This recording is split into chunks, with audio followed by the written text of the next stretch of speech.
think we're ready to, can everybody hear? All right, I think we're ready to call the meeting to order. And I will call to order this meeting, this Monday, January 13th, 2025, meeting of the City of Madison Plan Commission. First, we will get technical facilitator information from Jesse. Thanks. All right, welcome to our virtual commission meeting. We're going to cover a few basic items before beginning. If you lose connection at any point during the meeting, you can reconnect by clicking the link or calling the number in your original email. To members and city staff members, if you are able, please activate your video and keep it on for the duration of the meeting. Staff, if you are able, please activate your video when you are speaking. Use the raise hand feature when you'd like to be recognized to speak or ask questions. Staff, click raise hand when you are asked a question. The chair will do the best to call on committee members in the order in which their hands are raised. Lowering your hand will take you out of the queue.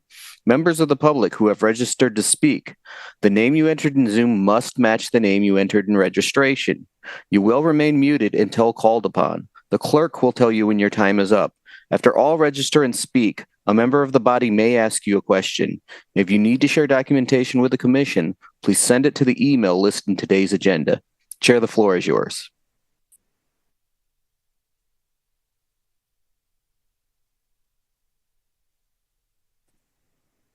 Chair, you are on mute right now. Thanks, Jesse. Took care of that. All right, we'll start with item number 1, which is our time for public comments. Did we have any registrants for general public comment, Megan? There are no registrants just for general public comment. I will note that there are a few additional comments that have been uploaded to the file since your last meeting. Great, thank you. All right. We will then move to communications, disclosures, and recusals. Members of the Plan Commission should make any required disclosures or recusals under the city's ethics code. Does anyone have any disclosures or recusals to share based on tonight's agenda? All right, seeing none. We will move on to approval of the minutes of our December 16th, 2024 regular meeting. Are there any additions or corrections to the December 16th minutes? And if not, is there a motion to approve our last meeting's minutes? All right, Alder Field, thank you. Is there a second? Alder Uguer, thank you. Any discussion on the motion to approve the December 16th minutes? Commissioner Heck? Yes, I'll abstain because I was absent. Thanks. Thank you. All right, subject to, well, so other than Commissioner Heck, is there any objection to unanimous consent from the other plan commissioners? All right, we will record the meeting minutes approved unanimously for except for the abstention. Then our next item is just to review our schedule of upcoming meetings. Megan, do you want to take that one?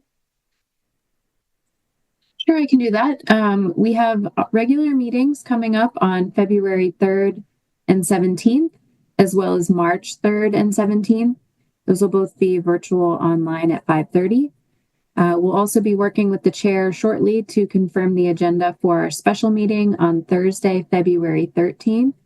That meeting will be in person in the Madison Municipal Building downtown at 5 p.m. All right, thank you. All right, we will move on to our consent agenda. It has been the custom of the Plan Commission to remove from the agenda items on which staff believes an application has been sufficiently reviewed to support approval with all of the conditions placed upon it by the various city departments, and in which the applicant accepts those conditions, and there are no individuals who have registered to speak in opposition to those items. The items proposed for the consent agenda item for tonight are listed on your screen, and those are items 2, 3, 4, 6, 8, and 10. We had previously indicated that 9 might be a consent agenda item, and we're recommending not having 9 on the consent agenda tonight. Of those items which are on the screen and have been shared, are there any requests from the commissioners for separation of any of those items for separate consideration? All right, seeing none, I will read the consent items into our record before we do our public hearing. So first, item 2 is Legistar 288, which is amending section 28022 (3) of the Madison General Ordinances to facilitate the incorporation of additional floodplain maps. Item 3 is Legistar 83924, creating section 28022-00702 of the Madison General Ordinances to change the zoning of property located at 709 Northport Drive from SR-C1, Suburban Residential Consistent 1 District, to TR-U1, Traditional Residential Urban 1 District, and that's in Alder District 18. Item 4 is Legistar 86416, and that item regards 908 East Main Street in the 6th Alderman District, and that is consideration of conditional use in the Traditional Employment TE District for an arts, technical, or trade school to allow cosmetology and anesthesiology school, a cosmetology and anesthesiology school in a multi-tenant commercial building. Item 6 is Legistar item 86418, and that regards 913 Woodward Drive in District 18, and that is for consideration of a conditional use to allow construction of an accessory building on a lakefront parcel. Item 8 is Legistar item 86420, that regards 2449 Fox Avenue in District 13, and that is consideration of a demolition permit to demolish a street-facing facade of a single-family residence. And then finally, item 10 is Legistar number 86421, regarding 4952 Thorson Road in the town of Sun Prairie, and that is a consideration of a certified survey map within the city's extraterritorial jurisdiction to create 2 residential lots. All right. I will now open the public hearing and close the public hearing on our consent agenda, and we will move to a vote. Do I have a motion and a second to approve our consent agenda? Alder Uguer, thank you. Is that a motion to approve? Yep. And Commissioner Heck, a second. Thank you very much. Is there any objection to unanimous consent for the items on our consent agenda? And seeing no raised hands, the consent agenda passes unanimously. I will note that Commissioner Basine is voting as an alternate tonight in Commissioner Solheim's absence, although we believe Commissioner Solheim may be able to join us partway through the meeting, and then we'll switch that out. But we do have unanimous consent for these first couple items. All right. What's that? All right. All right, we will move into our separate item agenda, and our next item is item number 5. Sorry, yeah, that's sorry, item number 7. Item number 5 is correct, Chair. Thank you. I'm sorry. Which is Legistar 86417.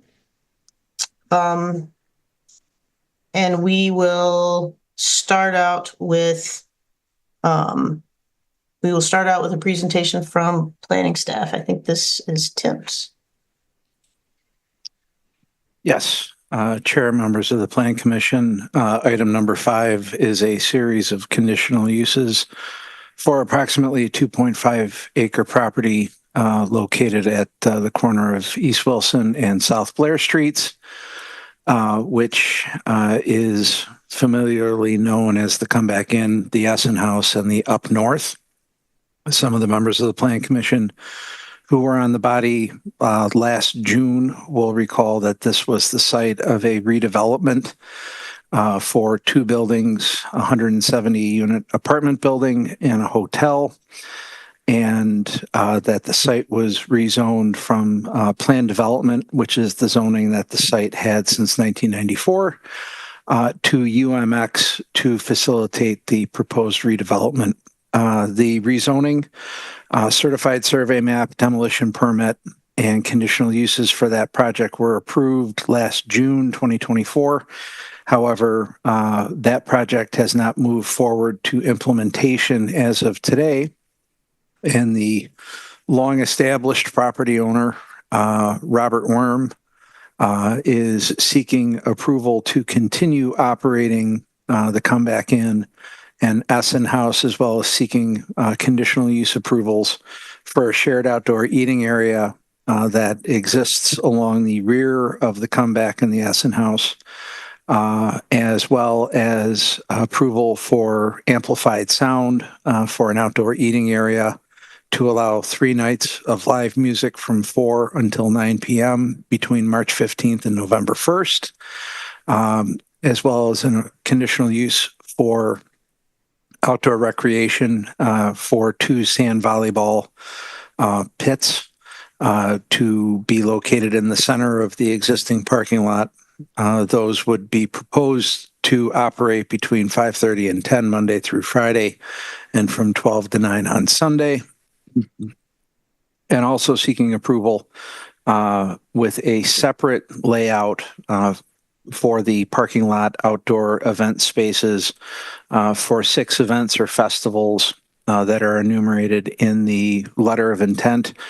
Some of those pretty specific events that occur with, like MyFest or an Oktoberfest, specific events that occur at specific times of the year. That would run from 11 a.m. until 9 p.m. However, there are also some events that are not defined but could be wedding rehearsals and receptions, family reunions, birthday parties, or events tied to a sporting event, as identified in the letter of intent.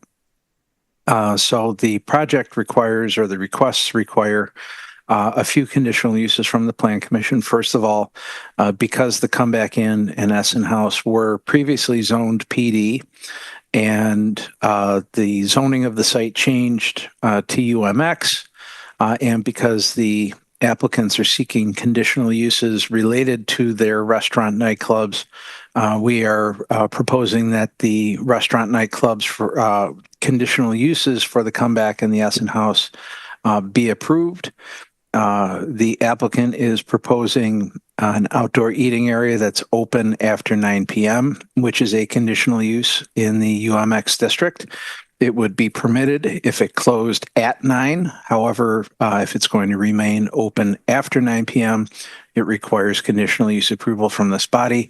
Likewise, any amplified sound in an outdoor eating area requires conditional use approval by the Plan Commission.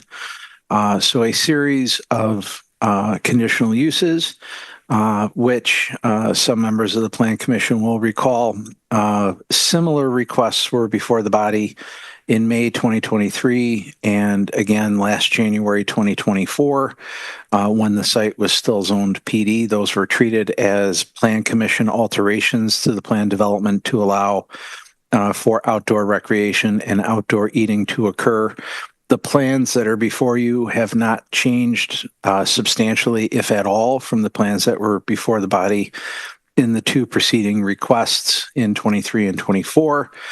However, now we are considering the project as a conditional use or a series of conditional uses in the UMX district. Staff believes that the conditional use standards can be met to allow the requests from the applicant to be approved. We are recommending a series of conditions of approval that the Plan Commission should consider as it decides whether or not to grant the conditional uses. Those would include many of the conditions that were previously approved by the Plan Commission, including limitations on the number of times that the event layout plan can be used, which would tie to the 6 events in the letter of intent. And also, for example, condition 2 in the staff report on page 9 codifies the times that are either identified in the letter of intent or were previously approved by the Plan Commission or by the Common Council as part of the entertainment licensing for the establishments. Also a series of conditions related to the number of stages, the closing of interior doors, opening onto the outdoor eating area so that interior noise spilling out of those establishments can be limited. And also the Plan Commission has before it consideration whether or not it would like to approve the conditional use for a 1-year trial period, similar to conditions that were approved in 2023 and 2024. However, staff will note, as it did in the staff report, that unlike the plan development zoning, which did not have continuing jurisdiction and did not have supplemental regulations applicable to it, that as conditional uses, there are greater restrictions and greater guardrails or guide rails on these conditional uses in UMX than existed in plan development zoning. And with that, I will conclude my comments, and I'm happy to answer questions after the public hearing. Thank you.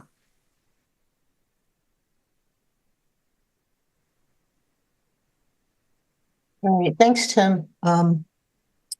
We do have registrants, so we will open the public hearing on this item. The applicants on this item have asked to, or the applicant team has asked to pool their time, so their spokespeople will have a 9-minute opportunity to present, and then we will hear from the other registrants as well. So Megan, I'll turn it over to you to guide the registrant process. Okay, thank you, Chair.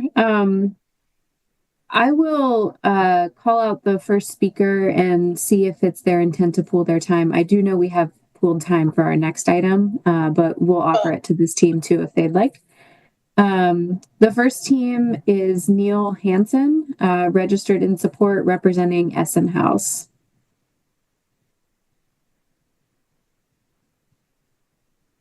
And Neil, would you like to pool your time with any of the other applicants or speak individually?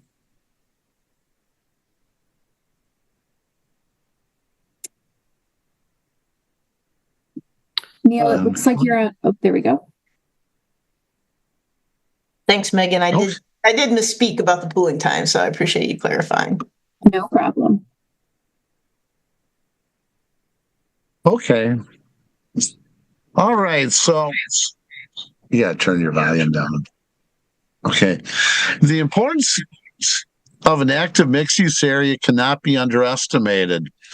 Time and experience has shown that having an active area which provides various venues provides a safer environment for both residents and visitors alike, as these areas have activities as well as personnel around to maintain a welcoming environment versus having an empty dead zone.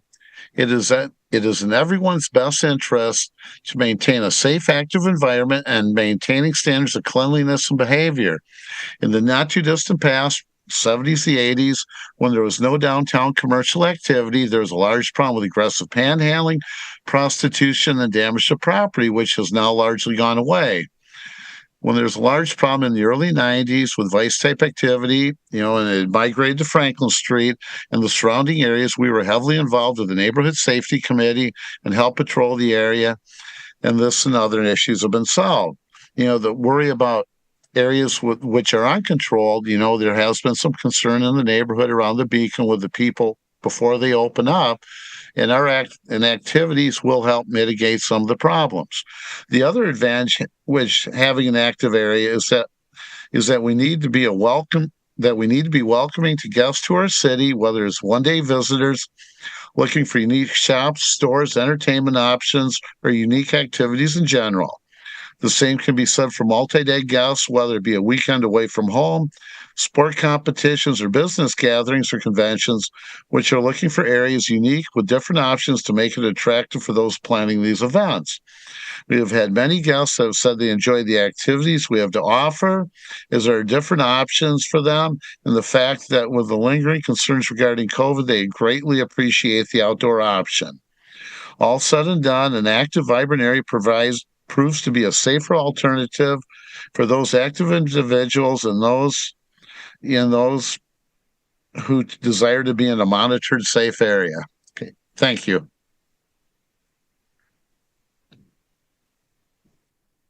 Thanks, Neil. Okay. Our next speaker is Robert Worm, representing the Essen House, Come Back In and Up North Bar, registered in support.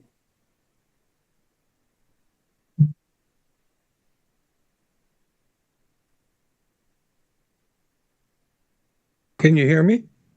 We can. Okay. As per request of the 2024 approval, we are required to submit approval for 2025 outdoor plan. We were granted 6 outdoor events since we opened 43 years ago.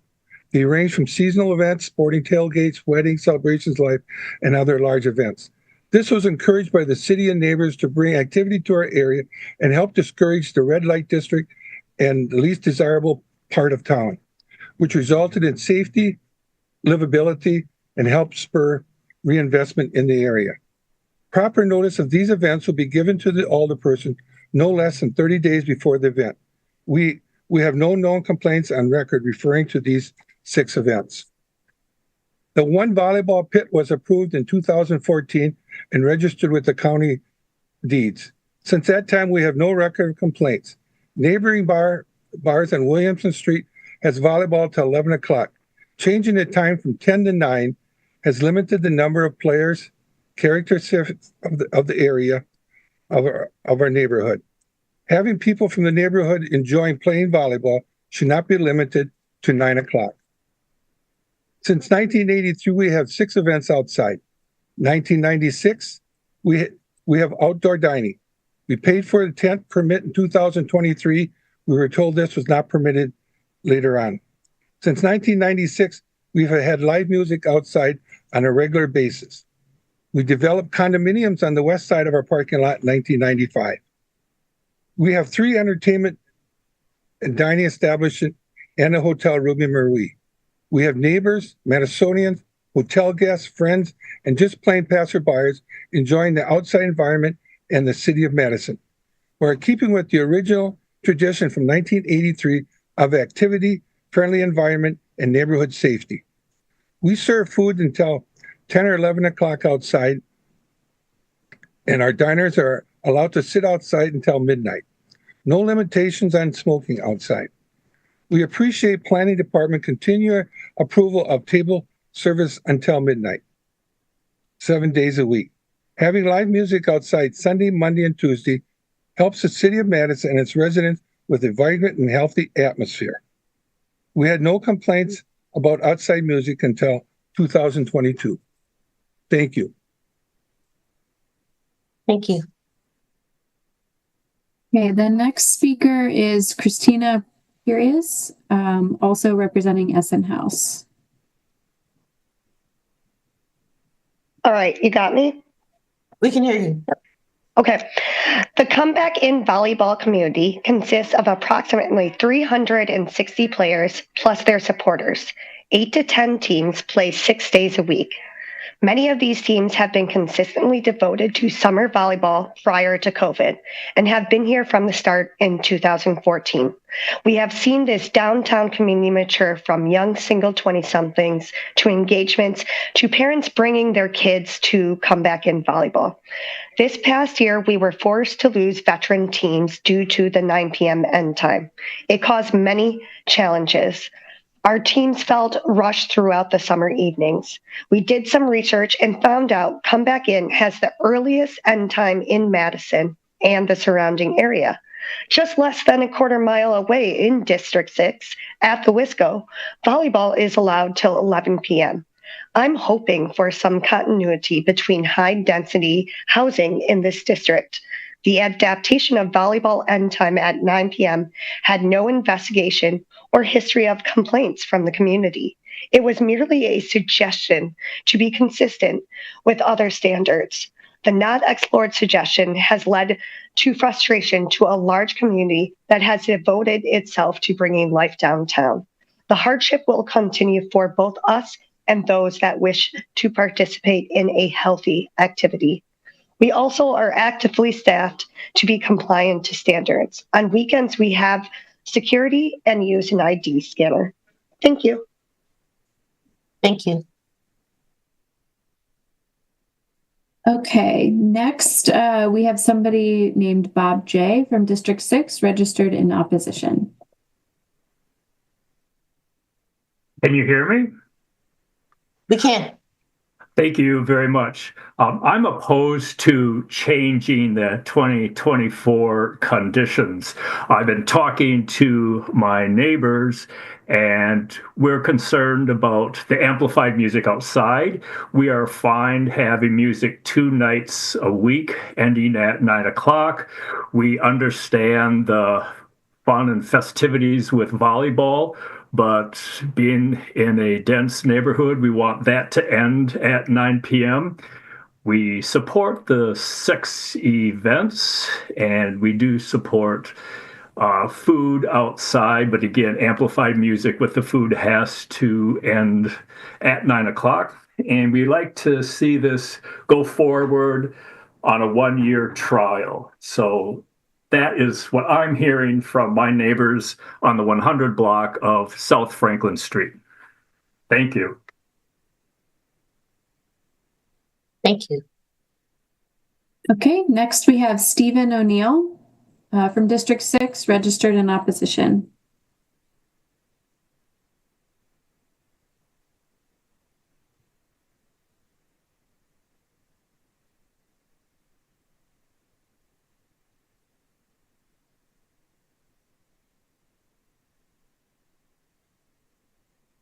Chair, there's no person by that name in attendance.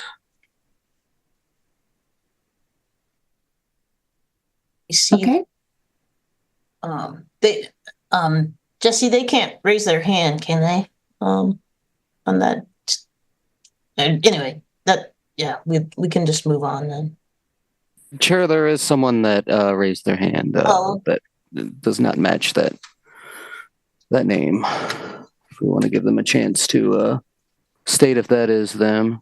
Can you raise your hand again? You dropped out of here. I think I said it. Can you hear us now? Yeah, we can. Is that That's my wife's name that came up on the screen. I'm Stephen O'Neill. got it? Thank you. Yep, we can as a registrant, you have the floor. Go ahead. We live at 115 South Franklin.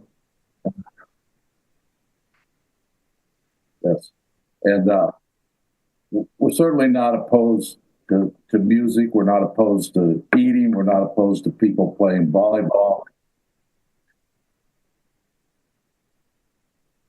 Okay, but I used to live on further east and the comparison between Wisco and the Essen House is apples and oranges.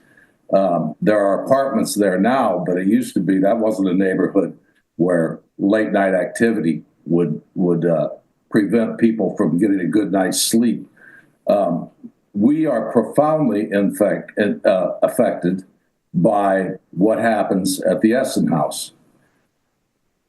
And amplified music, the majority of the people that live up here are elderly or approaching elderly and have the bad habit of going to bed around, early.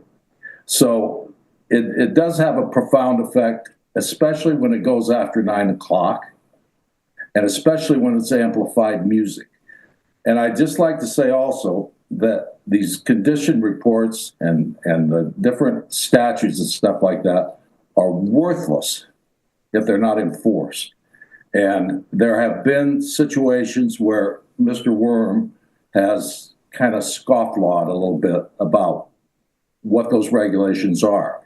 And we really don't know who to get in touch with when that would happen. So I'm a little skeptical of, I would just ask you if you do have conditions that you enforce them. So thank you very much for your time. Thanks, Stephen. Okay, that is the end of our list of people wishing to speak. I'll also note that Kevin Burrow, which I believe is with the applicant team, is also here available to answer questions if there are any for him. All right, thank you. Are there any? Yep, Alder Rummel. Yeah, I have a question for Bob or Christina. I just wondered what information you could share about your thinking about the development project.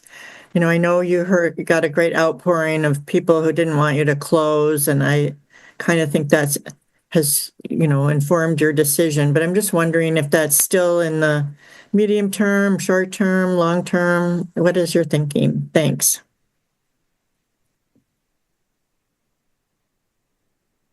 Christina and Robert, yep, go ahead. Okay. I think that question's got to be asked the developer. I really don't know too much about that. I mean, I do from my perspective, I do know that city and some of the neighborhood would like to see us be gone. So I'm working very hard on it, Marcia. I just, I'm asking Bob because I know you've tried several times to find a development that could pass, and we did. And so I'm just wondering if you've, on your end, given up on it, or you're just waiting for a couple more years, what your thoughts were. No, I'm working on it because I know you and the city and the neighborhood would really like to see Essen House and stuff gone with a new development. So I am working hard on it, Marcia. Okay, thank you. I have more comments to say when we're past the public. Thanks. Thank you, Chair. Yep. Any other members of the commission have questions for our registrants? All right, Commissioner Heck. Thank you. This is probably for Robert Worm. You mentioned in your comments that you hadn't had any noise complaints before 2022. Was that with respect to volleyball and events? And I just want to make sure that's really the case, that you had no complaints whatsoever. Well, Mr. Head, we don't really keep a record. Now, if someone brings something up, possibility, but no, we had no complaints, or very little that we ever mentioned. But with the changing of ownership, a lot of the condominiums, because I built those condominiums in 1995, those residents knew what the Essen House was, and with the new residents and the new influx of residents, we have been getting complaints. Yes. And those have been from, is to the best of your memory, from 2022 and forward? Yes.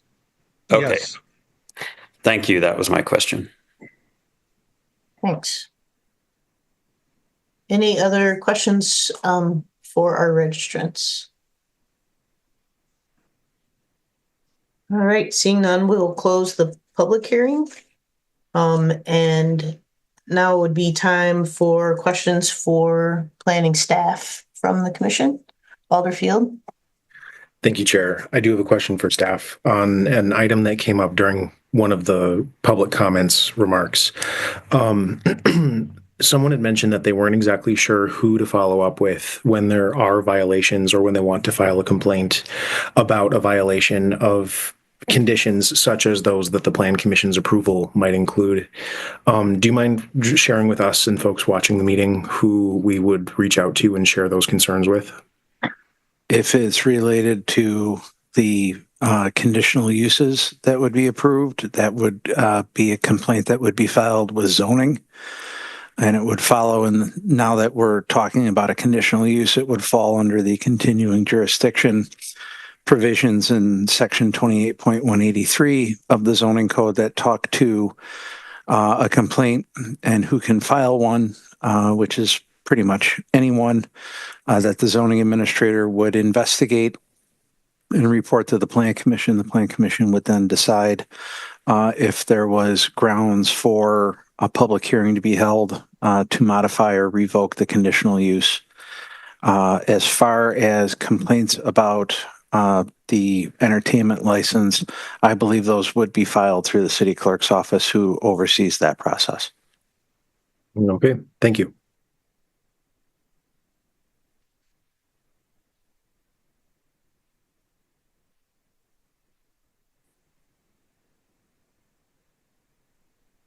Other questions for staff? Alder Yeager. For Tim. Tim, could you just review one more time the conditions that staff proposed for fewer dates or lesser times?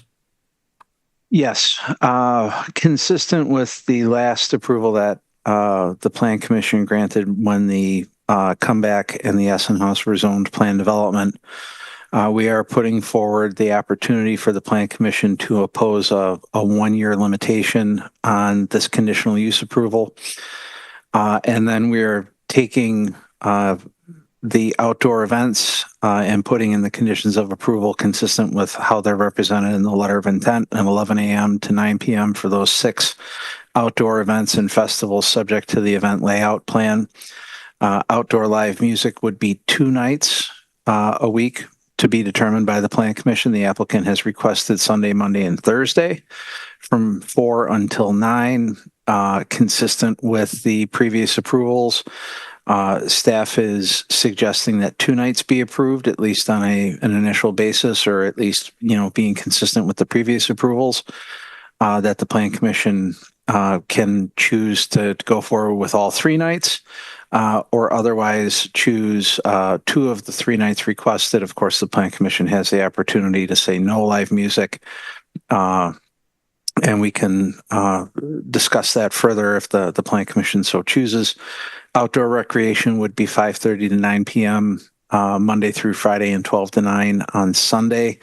I will note that the Plan Commission decided last year to reduce the approval from the 10:30 p.m. requested by the applicant on Monday through Friday to 9 o'clock. That was done on the floor of the Plan Commission last January 22nd. The closing time for the food and beverage service on the summer seasonal layout plan end at midnight, consistent with the ALRC and Common Council approvals for the entertainment licenses for the 3 establishments last May. And that, there are other conditions related to ensuring that there's no live music performance event, no amplified sound for that, or similar sound producing devices when not associated with the items enumerated in condition number 2. Closing the doors to the outdoor eating area so that they're not propped open, so that there's not sound coming from the inside of the establishments out. Limiting the event plan layout to the 6 events listed in the letter of intent. clarifying that there's one performance space or stage allowed. The summer seasonal layout plan that was submitted showed the two that were on the plans that were last before the Plan Commission. The Plan Commission last year clarified that there would only be one. And so they need to revise the plan to show just the one, which would provide greater distance between the stage and nearby residential properties. Staff is requesting that the applicant clarify how they're going to give notice for the 6 outdoor events and festivals, requiring that they comply with the building and fire codes related to capacity, and confirm that all of their entertainment license approvals match whatever approvals are granted by the Plan Commission tonight. Thanks, Tim. Tim, just one clarifying question. Was there a date range in the recommended conditions that staff was proposing, or is that something that the commissioners would need to clarify? There is not currently. There has previously been, but it was not part of the listed conditions, but that could be added if the Plan Commission so chose. Thanks.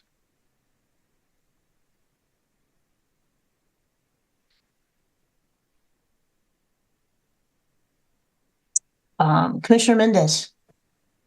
Thank you, Chair. Tim, I got a follow-up to the 3-night live event.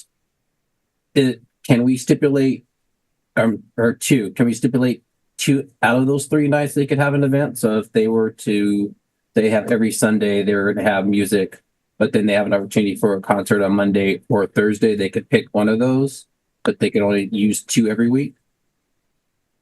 That would be a little complicated to track, both from a zoning approval perspective and how their entertainment licenses are currently configured.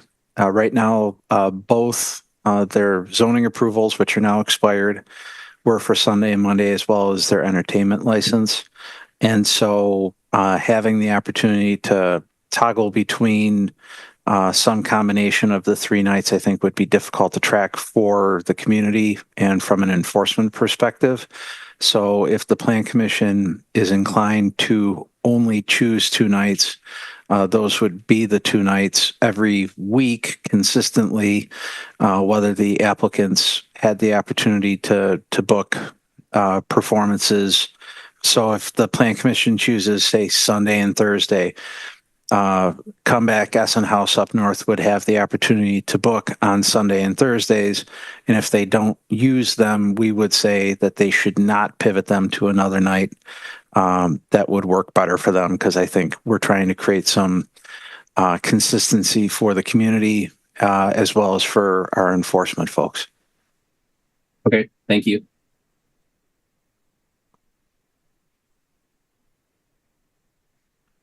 Alder Rummel.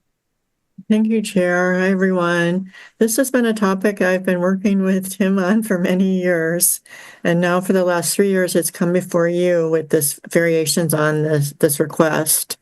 I support the staff comments. Although after listening to the public comment from Christina, I'm willing to consider if the Plan Commission thinks it's wise to allow the sand volleyball to go later than 9 o'clock. My understanding was in the past, we thought there was some kind of sense of downtown hours that we were honoring, not that we were honoring what other volleyball leagues were doing. So I think that's kind of the question, but I understand that it kind of limits that fun sport that is mostly just people making noise of happiness or oofing when they hit a ball than more like music noise. So yeah, I think the bigger question to me, of course, is, do we have them keep coming back every single year because they have a development proposal that could move forward and this could all go away? I think we should at least do a 1 more year thing and then see where they're at next year. If it's not something that's going to move forward, then we'll talk about it then. But overall, I think it's good that we can allow them officially out till 12 p.m. for food and beverage. That wasn't, any condition that was made in the past. And I think that seems fair so that neighbors know that that's okay, that people are out that late and that's what's part of they're part of their licenses. So, yeah, thanks. Thanks, Alder Rummel.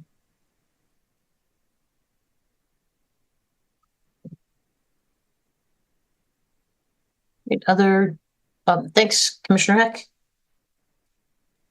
Yes, just a question for Tim. Tim, if we were to consider granting the requested volleyball hours until 10:30 and make no other changes with respect to the staff conditions, would any conflict arise given all the other conditions of approval that you know of?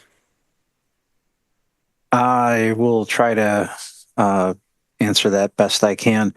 I think we're hearing from Alder Rummel that it would be the Alder's preference that condition 1 in the staff report remain, which would give the conditional use approvals 1 year, and we'll do it all again. You can mark your calendar for next January. And that then the Plan Commission would have to decide on whether or not to allow the 10:30 closing time for volleyball. And if those two things happen, condition 1 stays and the closing time for volleyball goes to 10:30 from the recommended 9, that then the Plan Commission could assess that next year as part of its reapproval of the conditional uses next January. We would have to confirm what, if anything, would have to be done with the entertainment licenses, which are closely intertwined. There are hours of operation specified in those. I believe I don't have the entertainment licenses pulled up right in front of me right now, but I believe that the May 2024 approvals for those had a 9 o'clock stopping time for the outdoor recreation. And so they would have to go back and modify those through the ALRC and Common Council. Which I believe happens annually, right, Tim? That is an annual approval? I believe so, but I believe that changes to conditions is something that has to be pulled aside and considered specifically. And I will admit there's enough I don't know about liquor licensing in this town after 20 some odd years that I wouldn't want to say more than that. Okay. Thank you, Tim. That was helpful.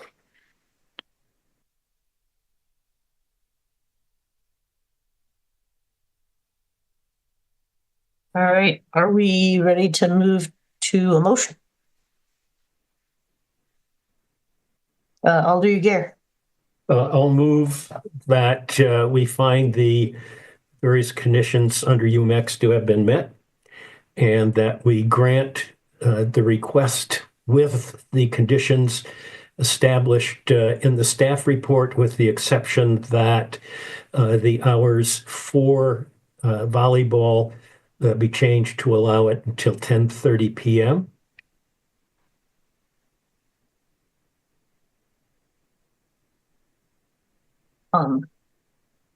Thanks. Commissioner Heck is seconding the motion. I had a couple clarification questions, Alder Uyghur. One is the conditions seem to ask the Plan Commission to state the 2 dates that would be approved for outdoor, or the 2 nights per week that would be approved for outdoor music. So was that the Sunday, Monday in your motion, or do you anyway, does the commission have a preference on that as we evaluate that motion? And then I did wonder we did receive public comment on dates, and so I did wonder if we wanted to frame it from March to November or from May to September, which I think was the previous year's date range. Anyway, so just 2 friendly suggestions on your motion. Mm-hmm. And it was my intent to mimic the approval from last year with regard to dates and month range. Alder Heck, is that consistent with your second? Thank you. All right. And Tim, is that clear from a staff perspective? Yeah, Would that be just for Sunday and Monday? Sunday and Monday for the music, and May 15th to September 15th, with the exception of MyFest or Oktoberfest, which may fall, no pun intended, out either before May 15th or after September 15th, respectively. So I think that covers it. And also to clarify, the applicants are requesting 9 p.m. for Sundays, but 10:30 for Monday through Friday for volleyball, and we're changing the Monday through Friday to 10:30. I agree. Okay, thank you. All right. Any further discussion on the motion with those clarifications? Commissioner Mendez.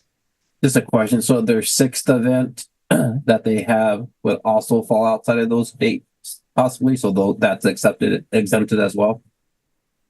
The approval granted last year only specified that the Mayfest or MyFest and Oktoberfest could fall outside of that range.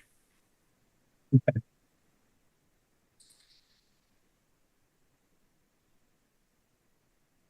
Thank you.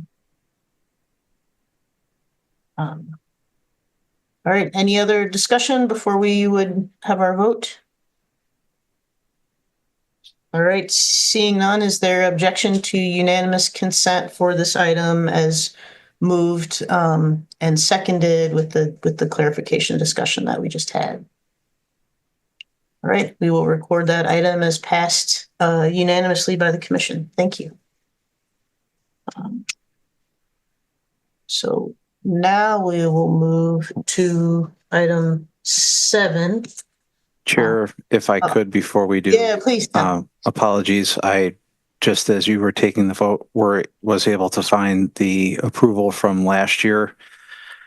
And to Commissioner Mendez's question, outdoor events, the approval from May 15th to September 15th did not apply to the seasonal outdoor events in condition 2, which could occur before May 15th and September 15th. However, the Plan Commission only approved Mayfest and Oktoberfest last year. So it might be worth clarifying whether the body meant only those 2 could occur outside May 15th and September 15th, or if all 6 of the events listed in the letter of intent could fall outside of that range. Thank you. Thank you. Alder Rummel. Thank you, Chair. As I recall, the goal of the May to September was that there wouldn't be live outdoor music starting really early. I'm not sure the 6 events sort of were considered as much of an issue as like having something every couple days, nights every week. Hope that helps clarify. Thank you.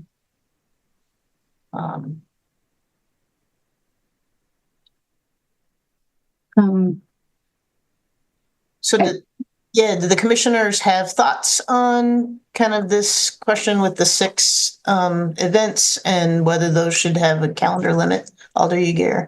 Again, it was my intent to mimic precisely what was approved in 2024.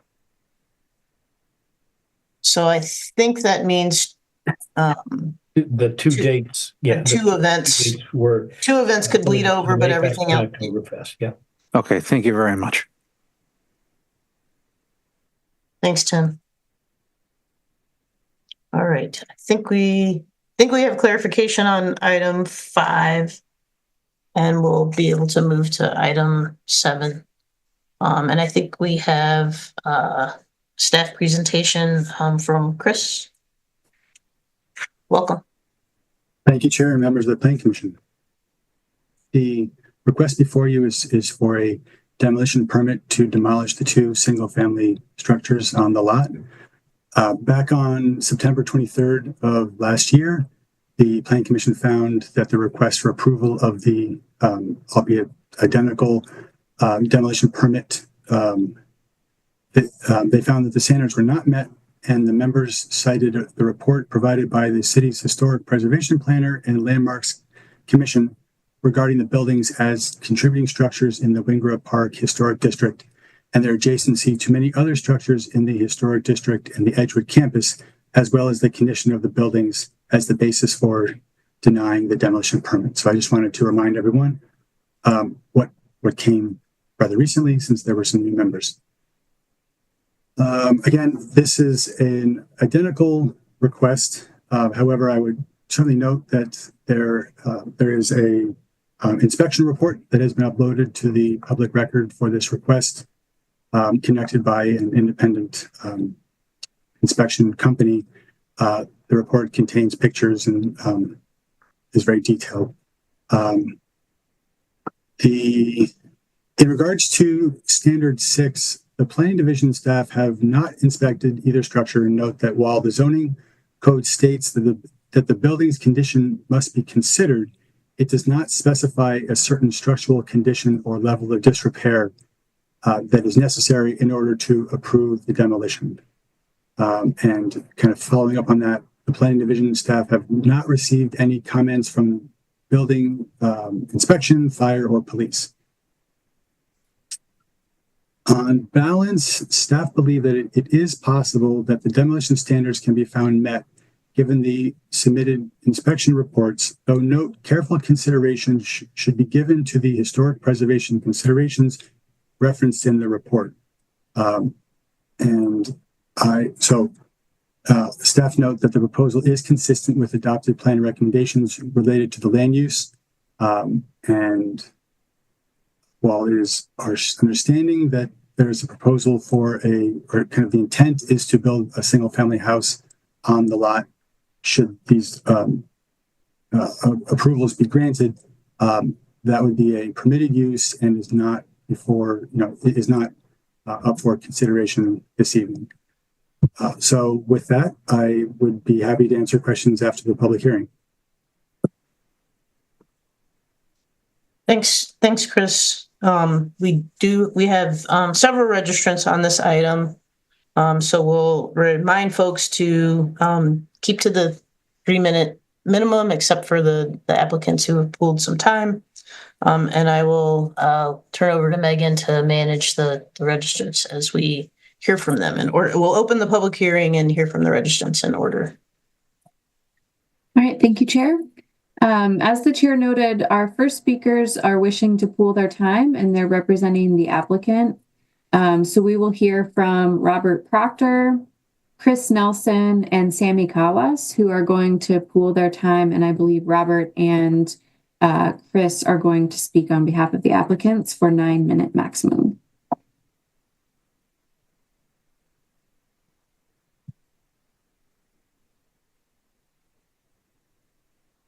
Yes, that's correct. And I believe we have this slideshow that's up. Just as far as doing it, I'll ask for a next slide and then we can transition. Does that sound fair? Yep, we can see it. Perfect. My name is Chris Nelson. I'm attorney at Axley Brenelson representing Edgewood Park LLC in its application for demolition permits for 2021 Jefferson Street and 1007 Edgewood Avenue. I'll be addressing the lack of historical value of these houses and how the proposal meets the city's demolition permit standards. And we can go to the next slide. Both 2021 Jefferson and 1007 Edgewood are located within the Wingrove Park Historic District, which is a district approved by the National Register of Historic Places. This is not a local historic district, which means the city has not deemed this district appropriate for the extra protections afforded a local historic district. The district, which is depicted on this slide, includes 28 residential blocks and 320 total buildings, of which 297 buildings are considered contributing to the district. On the slide displayed, all of the shaded properties are considered contributing properties, contributing buildings to the district. The buildings that are considered contributing are those built between 1891 and 1940, regardless of whether they are architecturally or historically significant. Importantly, the district registration form, which is in your materials, specifically identifies 46 buildings that are architecturally and historically significant, which is about 15% of the total number of contributing buildings. The district registration form does not identify either 2021 Jefferson or 1007 Edgewood as buildings notable for their design or architecture. These buildings are identified as contributing to the district only because of 1, their location, and 2, their age. Next slide, please. The district registration form cites 2 older houses as non-contributing due to unsympathetic alterations. The first is 1714 Adams Street, displayed here, and it's noted as having its front porch enclosed with clad asbestos shingles, which contributed to its non-contributing status. Next slide, please. The next building is 2103 Madison Street, which had a 2-story addition that obscured the house's Queen Anne character, and the whole house was clad with a red brick veneer. Thus, it was considered non-contributing. Next slide, please. This is 2121 Jefferson, which was subsequently compromised with vinyl siding and vinyl windows. This occurred after the adoption of the district. Next slide, please. Similarly, 1007 Edgewood was subsequently compromised with the exterior being redone with vinyl siding and vinyl windows. If 1714 Adams and 2103 Madison are non-contributing due to unsympathetic alterations, 2121 Jefferson and 1007 Edgewood should also be considered non-contributing to the district as well at this point. I'd like to move to the demolition permit standards. The staff report directs the commission's attentions to standards 1, 4, 6, and 7, and then notes that all other standards are satisfied. On standard 1, my client has provided information regarding the efforts to relocate the houses. Due to structural deficiencies of the houses, they are not capable of relocation. On standard 6, to briefly summarize the inspection reports in your materials, both buildings are in substandard conditions and have structural integrity issues, which will require significant investment. These houses are not affordable housing options in the neighborhood because the required maintenance and improvement costs associated with them are so significant. On standard 7, when this matter was previously before you, this was the condition the commission did not find satisfied because, quote, the buildings are contributing structures to the Wingrove Park Historic District and are adjacent to many other structures in the historic district and the Edgewood campus, end quote. However, a review of the district registration form demonstrates that these houses are not identified as historically or architecturally significant. Not every old house is a historic house. The purpose and policy behind the demolition ordinance supports the demolition of non-historic, structurally deficient buildings such as these. And with that, I turn it over to Robert Proctor. Thank you. Robert? Yep. Next slide, please. Excellent. Another slide, please. Now, I'm going to talk about, I want to drill down on what exactly historical is. I think it's very important to make the point that this is not a local historic district. That's an extremely important distinction because a local historic district is adopted by the city council and has specific protections regarding repairs, alterations, additions, new construction, and demolition standards that don't apply in a national historic district. Next slide, please. Here's the Wingrove Park National District, all 28 blocks and 295 contributing properties. The city planning website explains the difference between local historic district and a national historic district. And that is basically that the commission does not regulate the National Register programs and that this is an honorary designation that comes with some financial incentives. Next slide, please. By my count, there are 16 National Historic Districts. This one is the West Lawn Heights National Historic District, 23 blocks and 378 contributing structures. So you can see that the policies set by this plan commission apply to a lot of structures in the city. Next slide, please. The National Register places no restrictions on what an applicant may do with their property, up to and including demolition, unless the property receives federal assistance, funding, or licensing. And this applicant's property does not receive any of those. Next slide, please. What is shocking is how little the demolition permit standards explain what is historical when applying the standard to a demolition permit for a property that is not city landmarked nor a city local historic district. Basically, the demolition standard just says that this commission must receive and consider the report of the city historic preservation planner regarding the historic value. Next slide, please. However, the staff report contains very little information as to how these properties are historical, other than that they are old and in the district. The historical information for the Edgewood property is it is likely the first house on Edgewood Ave in a four-square style, served as housing for the Dominican Sisters, and it's part of the Jefferson Street Mounds Human Burial Site, which has a condition of approval in it to deal with that issue. The next slide, please. The historical information for the Jefferson Street property is also very scant. It's a Sacred Heart Academy Rectory, Queen Anne style, and again, located within the Jefferson Street Mounds Human Burial Site. That's basically the entire factual basis to say these properties are historical. This is very, very little in the way of historic justification. Next slide, please. The staff report further refers to the fact that the Dominican Sisters owned and lived in the houses going back to the early 1990s. The president of the Dominican Sisters has submitted a letter in support of the demolition permit, explaining that they had to sell these houses because they were no longer safe for the older sisters, not suitable for elderly or anyone with physical limitations, narrow stairs and structural challenges, and cost prohibitive to make the house livable. Next slide, please. If the commission denies the application on the basis that this property is one of the hundreds of contributing properties in the National Historic District and could be restored to the condition it was in 100 years ago if an owner was willing to spend hundreds of thousands of dollars to rehab the property, it is difficult to imagine any contributing structure meeting that standard for demolition unless there was a significant casualty like a fire. This standard will apply no matter the intended future use of an applicant. If the next applicant comes forward for a permit to build senior housing, adult home care, workforce housing, missing middle, or other desired uses, the standard will have been set. This cannot be the standard. This will create a significant barrier to future redevelopment in the middle of the housing crisis.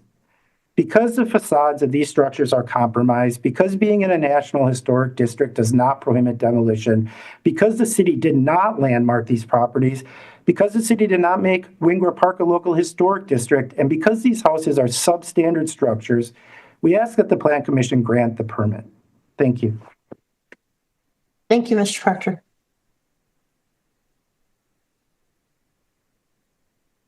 Okay, I will note that we also have registered available to answer questions Brittany Cowas, who I believe is associated with the property owners. We'll move into the rest of the registrant list, and I'll note, just bear with me, we've had folks registering even during this meeting, so I'll just be double checking a couple things as we run through this list to make sure we have everyone. The first registered speaker is Kurt Steggy, registered in opposition and representing the Madison Trust for Historic Preservation. Hello, thank you. I'm Kurt Steggy, co-chair of the Advocacy Committee of the Madison Trust. I'll note that this application is not a close issue and should be rejected for many reasons. The applicants have refused the Madison Trust written request made in December to allow a walkthrough of the property. That puts us at a disadvantage to counter the claim that these houses are structurally unsound. Now, I'm not permitted to ask questions of the applicants today, but I hope someone on the commission might ask the following three. The first slide, which was taken 4 days ago, has a for rent sign on the front.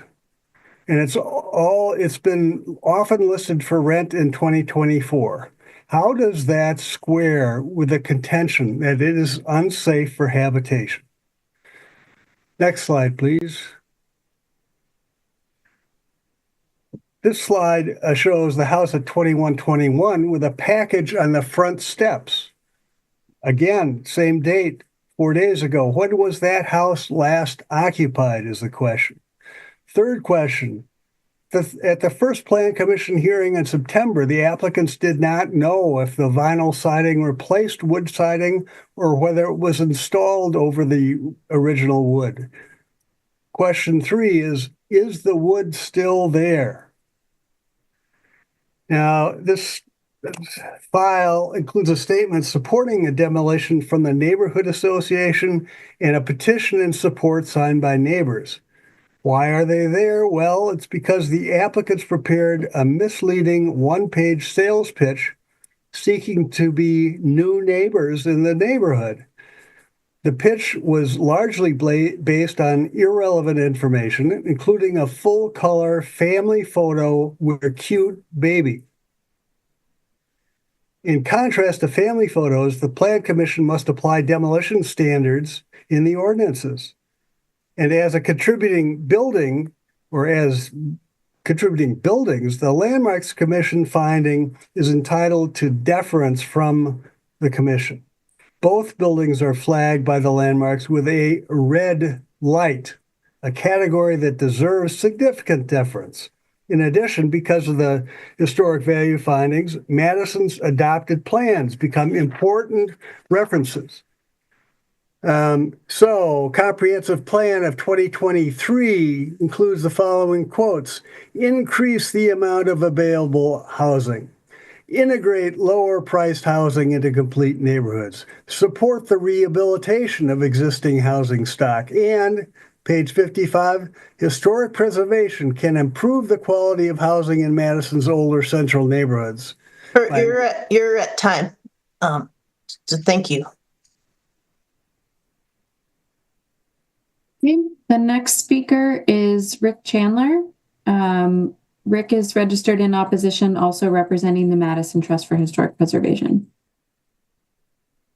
Thank you.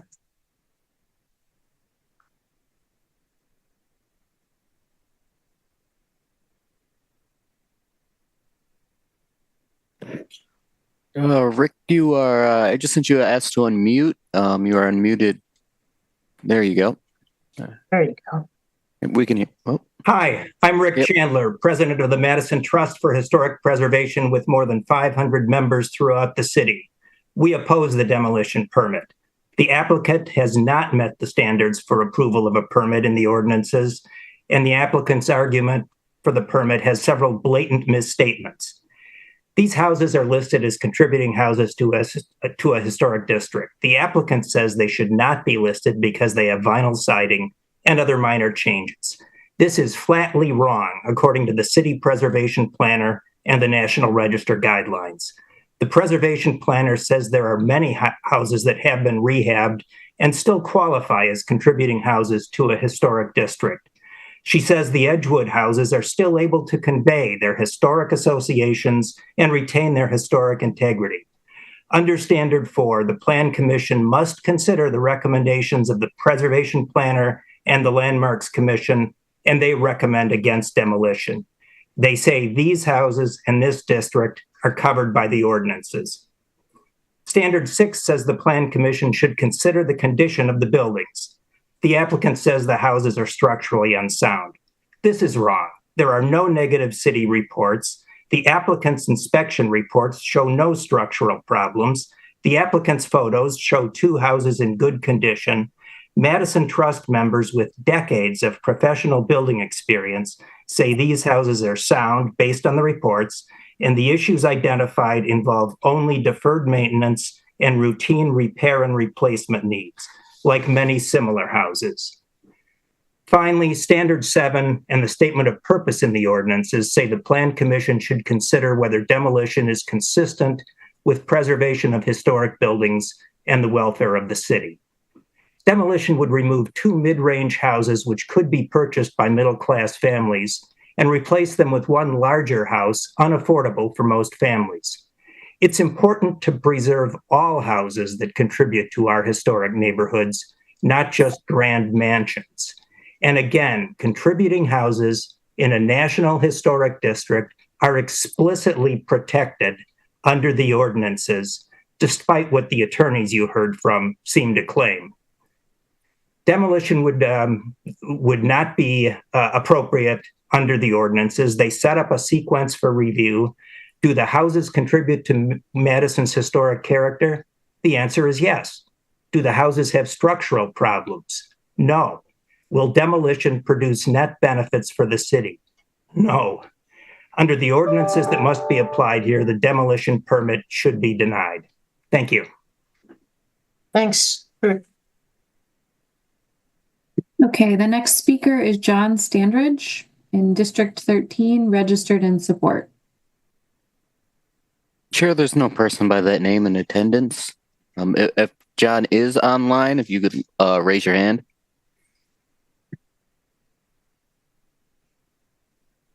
Chair, I see no hands raised. All right. Okay, the next. Yeah, go ahead, Megan. Yeah, thanks. Next speaker is Richard Scott, District 13, registered in opposition.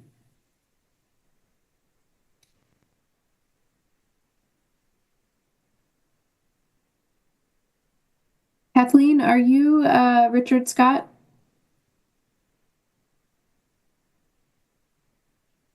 You should be seeing a prompt to unmute yourself. It may be behind another screen, but you should be prompt to unmute.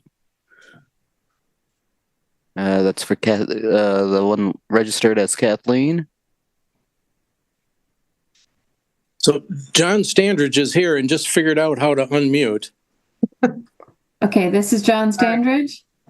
Yes. Okay, you'll have 3 minutes then. All right. So I live at 1011 Edgewood Avenue. I've been there almost 50 years, and that's right next door across the alley from the two sites that are proposed for demolition. I've been active in city government things for a long time on the Commission on the Environment. I was president of the Water Board, president of the Vilas Neighborhood Association, and active in the Edgewood Liaison. And in many of these activities, I've been labeled a not in my backyard type of person for the Vilas neighborhood, as often many of my neighbors have. And I just want to say that I do want this new structure in my backyard, which is literally in my backyard. And I really support the demolition of these properties so that the Collis family can go ahead and build the house. This is a great alternative to everything else that might be out there. And I really encourage you as commissioners to vote in favor of this demolition. Thanks for your time. Thanks, John. Okay, now we'll move to Richard Scott.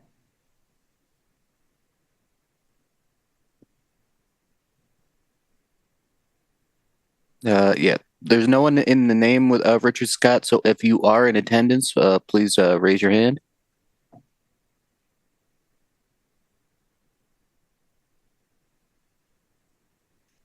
Seeing no hand raised. Okay. The next registrant is Sam Breidenbach, District 15, registered in opposition.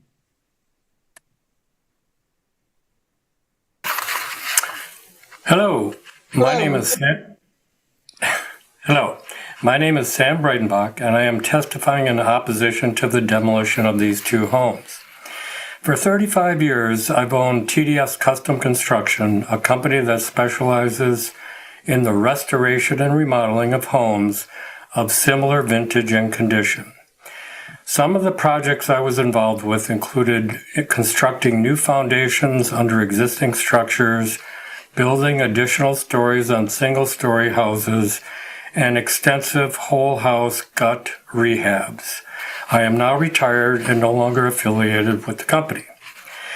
At face value, the 94-page inspection report submitted by the applicant highlighting numerous defects gives the impression that the houses are unfit for human habitation and that the only sensible choice is to demolish them, or at least that seems to be the conclusion of the applicant. Nothing could be further from the truth. During my career as a contractor, I have renovated hundreds of old homes just like these, which were, in many cases, in much worse condition. The report illustrates numerous items that are labeled defects and listed in red ink. Defects in this report include any number of things, including uneven stairs, inadequate handrails, lack of safety glazing, small pieces of asbestos, absence of smoke and CO2 detectors, defective or out-of-date plumbing, heating, and electrical systems, aged roofing material, the presence of mouse poop, and yes, 1 or 2 cracked floor joists and uneven beams in the basement and exterior porches. The joists and beams need selective reinforcement, and the columns and footings on which they bear may require replacement. This is not rocket science. Many of these so-called defects are items that do not meet current codes, which is no cause for alarm. Some defects are considered grandfathered to the current code, requiring no action by the applicant if they so choose. These are not scary or insurmountable conditions to a qualified contractor familiar with working on old houses. The inspection report is simply a list of run-of-the-mill deferred maintenance issues, which when rectified will allow 2 families to live safely and comfortably in relatively affordable homes for decades to come. Many of the defects listed are conditions that one would likely find at a substantial percentage of the houses in a neighborhood like Vilest. Investing in a thoughtful renovation to restore the original glory of these handsome homes, which contribute to the essence and integrity of this historic neighborhood, deserve our respect. I urge you to deny the application for demolition. Thank you. Thanks, Sam. Okay, the next speaker is I.M. Garner in District 13, registered in support. Hi, thank you for including me in the meeting. I'm a neighbor of John and the properties. I've been a realtor for 30 years with First Weber. I have been in both of these houses as a realtor and as such as a neighbor. One of the things that I was concerned about was the nun who lived in one of the properties, Sister Mo, that's Sister Maureen McDonald, talked about how this was never a house for a prioress of the Cincinnatians, so that if anybody thinks that it was, she lived there for 25 years. We've been friends for all that time. That's not true. There was a sister who was in charge of the nuns at the university, but she was just kind of an administrative person in terms of that. The houses are completely worn out, and it'd be people would be unable to buy the houses and fix them up with all the deferred maintenance of the properties. They're not completely worn out and have structurally problems, but they just haven't been updated in 50 years. And as such, the numbers just don't work out. And I've sold a lot of older homes and had people redo them. In this neighborhood, the numbers just don't work out as part of that. The property has been for rent. One of the properties has been rent for all this time. They've not rented it. They are occupiable, but the older sisters who live there had real trouble getting around them for the last several years because of the narrow stairs and unevenness of the property. The condition is not good. It's poor at best. And that the property that talked about as a Foursquare, it's not a Foursquare. I'm a realtor, a professional who's been doing it for 30 years. I live in a Foursquare adjacent to this property, and that's just not true. It's an older house that has just been totally worn out. And that I support demolition, as well as I've talked to a number of my other neighbors, and the people I talk to, there's 6 of us who go, yes, demolish them and put up a nice new house, because these have not been maintained for 50 years. Thank you for the time for consideration. Thanks, Mr. Garner. The next speaker is Stephen Bruns, address listed in Milwaukee, registered in support. Okay, everyone. We can hear you. My name is Stephen Bruns, and my firm is working with the applicants on this project. As a licensed architect in the state of Wisconsin, it's our responsibility to protect the health, safety, and welfare of the public, and we take our work very seriously. I begin here because the reason we are meeting tonight is to discuss two houses that have been evaluated by an independent inspection company and found to have beams that have inadequate floor support for the floor joists, cracked and split joists, improper headers, joists which have moved away from their nailers and beams, asbestos, lead paint, unsafe electrical issues, leaking plumbing systems, leaking roofs, cracked, broken, and failing structural components. Further, my firm has noted substandard structure, non-original siding and windows, missing interior components and finishes. So in essence, we observe two dilapidated, leaky, unhealthy buildings. But what surprises me most is the coordinated efforts of a few to publicly object to this demolition request. Let me say that if you feel that historic properties are being threatened, you're being misinformed. In fact, the two houses in question have no historic protections from this city, the state, or at the federal level. This is simply false rhetoric. Speaking directly to the architecture of these houses, and with all due respect, they are insignificant. When they were built, they were less than average examples of their given styles. Their designs are architecturally unbalanced.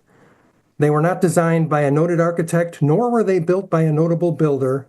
And over the decades, they have fallen into disrepair and have steadily lost any semblance of their original textures and details. Moreover, they represent the worst level of building technology when considering the environment. Healthy buildings, energy efficient structures, these are the qualities that guide informed architecture. The level of intervention that these houses would require just to meet the lowest level of the building code today would be nothing short of a complete gut job, or more accurately, a teardown, which brings me to the reason we're here tonight. So please consider these applicants' request to make sympathetic, responsible, sustainable history. Thank you for your time. Thank you. The next speaker is Bonnie Gruber, District 13, registered in opposition.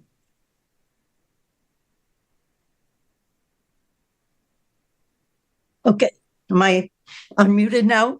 Yep, we can hear you, Bonnie. Okay. I live some blocks from these two houses that are under consideration, but I'm a former alderperson of the district, and I was on the neighborhood council when it took action on this. I was in the minority. I voted against the demolition, and I continue to oppose the demolition. I grew up in an old house, not in Madison, but it was 50 years old when my parents bought it before I was born. They had to replace the whole not the whole foundation, half of the foundation, and do other things with it. The last I saw, it was still in use. There were tricycles out in front, so there must have been a family living there. So that means that house has served families for 130 years. And that can be done with other houses too. The house I grew up in was not architecturally significant, as are these two houses. But I think it's important as part of our history that we realize that not all houses were architect designed, and they were not all for wealthy people, but that there were simple homes for other people, for ordinary people, and that Madison cares about ordinary people, not just the people that can afford to replace two houses with one. I think the other opponents of the demolition have stated the case pretty well. I won't repeat what they've said, but I do believe that keeping these houses will help to preserve the variety that has made this a good neighborhood. Thank you. Thanks, Bonnie. Next speaker is Lynn Bjorkman, District 13, registered in opposition.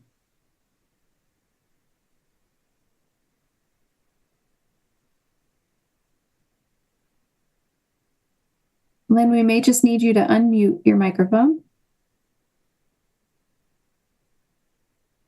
Thank you. I'm Lynn Bjorkman. I live at 1910 West Lawn Avenue in a house built in 1906 in the Dudgeon Monroe neighborhood, just a 10-minute walk from the subject houses. I've worked professionally as a preservation planner on both local and federal levels for more than 30 years. I've written National Register nominations and evaluated numerous properties for historic significance. I agree with the Commission's earlier finding that the two subject houses have status as buildings that contribute to the historic significance of the Wingra Park Historic District. This assessment concurs with the National Register nomination and the recommendations of the city's Landmarks Commission and Historic Preservation Planner. For this hearing, the applicant has submitted a supplemental letter of intent. In it, I see no new information or argument that would justify a changed conclusion of no significance. The letter makes statements without any substantial evaluation, such as, quote, their only contribution to the district is that they are single-family houses and are old. Unquote. There's no consideration of how the properties have lost their significance through a discussion of their location, design, setting, feeling, and association with the district's context, which are measures of a property's historic integrity. And about another measure, exterior materials, the letter states that the houses have lost integrity since the 1999 nomination, quote, because the two subject houses have since had the original siding and windows replaced with cheap vinyl material, unquote. On that measure of integrity, I refer the discussion to the Preservation Planner's report, stating that this argument on its face does not support the claim of integrity loss. Key facts in the consideration are that the two houses remain in the same place where they were constructed in 1905 and 1909. They have kept their original two-story rectangular form, roof profile, and window placement, aspects of their original design, location, and setting. And by the way, you did not see full photos of these buildings in the earlier presentation. So as such, they number among the 23 vernacular or common dwellings evaluated in the National Register nomination as contributing buildings. Further, since the time of the Commission's first hearing, the applicants have provided no additional evaluation by qualified professional preservation workers that would refute this assessment. Finally, in reference to Standard 4, this request clearly does not satisfy the requirement for a demolition permit on the basis of a loss of historic integrity. Lynn, if you could wrap up, your time is your past. Demolish the two houses should again be denied. Thank you. Thanks, Lynn. Next speaker is Robert Kleba from District 6, registered in opposition. Excuse me. Thank you, Chair, Commissioners, and staff. I greatly appreciate how carefully the Plan Commission reviews the standards of demolition when considering demolition applications. I would like to speak particularly to standards of demolition 6 and 7. For a demolition, MGO does not specify that certain structural condition or level of disrepair is necessary in order to approve a demolition. Planning Division staff have not received any comments from City, Building Inspection, Fire, or Police. The buildings have not been independently evaluated. For example, we own two buildings in Madison built in 1854 and 1911. When we bought them, they had the same level of disrepair detailed in the applicant's report. We were able to fix them up and put them to use. They stand today contributing to their historic context, the historic context of their neighborhoods. It is regrettable that the applicant's exaggerated condition reports distracts from the building's affordable and safe condition. I would argue that the applicant's condition report reads more like a real estate inspection than a true evaluation of why the building should be demolished. The application does not meet Standard 6. Standard 7. Your review should be consistent with the statement of purpose for this standard, particularly with respect to the health, prosperity, safety, and welfare of the city of Madison. Only a few years ago, the Planning Division and the Planning Commission worked diligently to enact zoning changes for the missing middle and transit-oriented development overlay districts. Both of these comprehensive changes promote increased density and hopefully greater housing availability and affordability. I will note that these properties are located in the TOD overlay district. Just last week, the mayor announced further changes to the zoning code to allow for further density and to promote affordability, with the goal of making Madison a better place to live. The construction of one luxury house, there went my screen. One luxury house at a cost that only a few can afford does not justify the demolition of these houses, which are occupiable and within the reach of hundreds of Madison home buyers. Because of a proposed decrease in density in the transit-oriented development overlay district and a decrease in affordability, the application does not promote the welfare of the city, a key criterion of Standard 7. Thank you for your time. Thanks, Bob. Next is Wendy Fearnside from District 13, registered in opposition.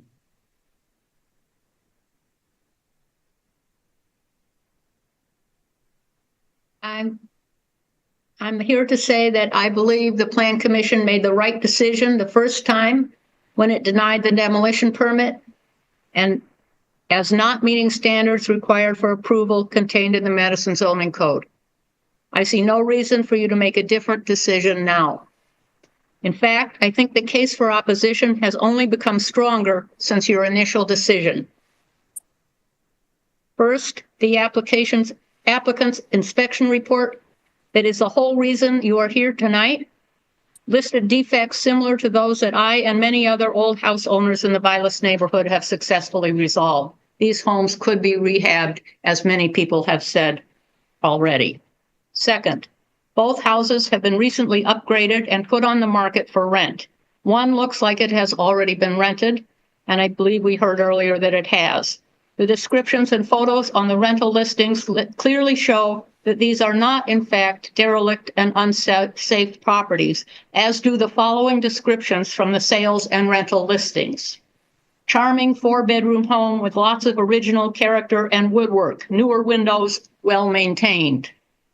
4-bedroom home in Vilas neighborhood is move-in ready with refinished floors, new paint, fireplace, screened porch, 1 full bath.